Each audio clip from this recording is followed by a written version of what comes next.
So are you telling me that you can input finite numbers into the Navier-Stokes equation, like realistic numbers that would apply to something in the real world, and Navier-Stokes spits out impossible things like, oh yeah, your river is going to be flowing at infinity miles per hour and things like Exactly, that? yeah. So there's a really... Well, then the equations are wrong.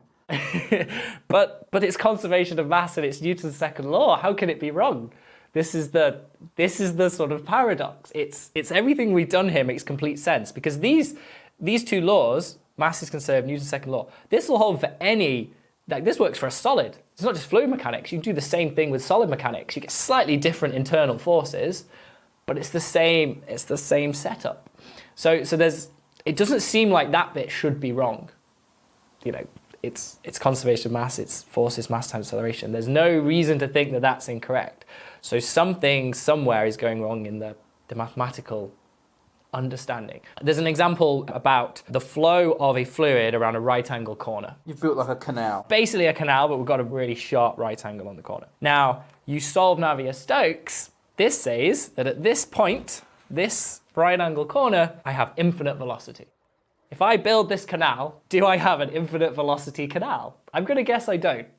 So it's that. There's no, like everywhere else it works perfectly, but at this little point, it's saying my velocity is infinite, but it quite clearly isn't. That's it in a nutshell. The equations work for all possible practical uses. So if you were building this canal, you'd be completely happy. You would know the speed everywhere except one single tiny, tiny point. But then as a mathematician, you're like, but why is it infinity? Why is it infinity there? I want to know, and that's it. We're obviously missing that mathematical understanding.